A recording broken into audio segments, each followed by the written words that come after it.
Welcome to future TNPSC. First question, ஆறு கிடந்தன அகல் நெடுந்தெருவில் இத்தொடர் இடம்பெற்ற நூல் எதுன்னு கேட்டிருக்காங்க. இதோடைய ஆன்சர் பார்த்தீங்கன்னா ஆப்ஷன் சி, மதுரை காஞ்சி.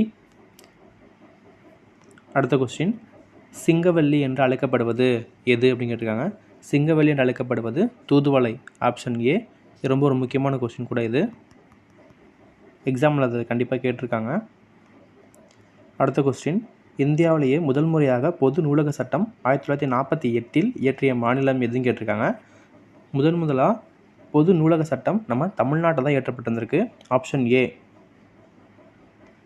அடுத்த கொஸ்டின், 1936 வெளியான தாசுகளின் மோசவலை என்ற நூலை இயற்றியவர் யார்?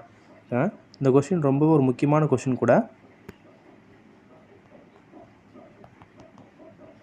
இந்த கொஸ்டினோட ஆன்சர் அப்படின்னா 1936 தாசுகளின் மோசவலை என்ற நூல் எழுதியவர் மூலூர் ராமாமிர்தம் அம்மையார்.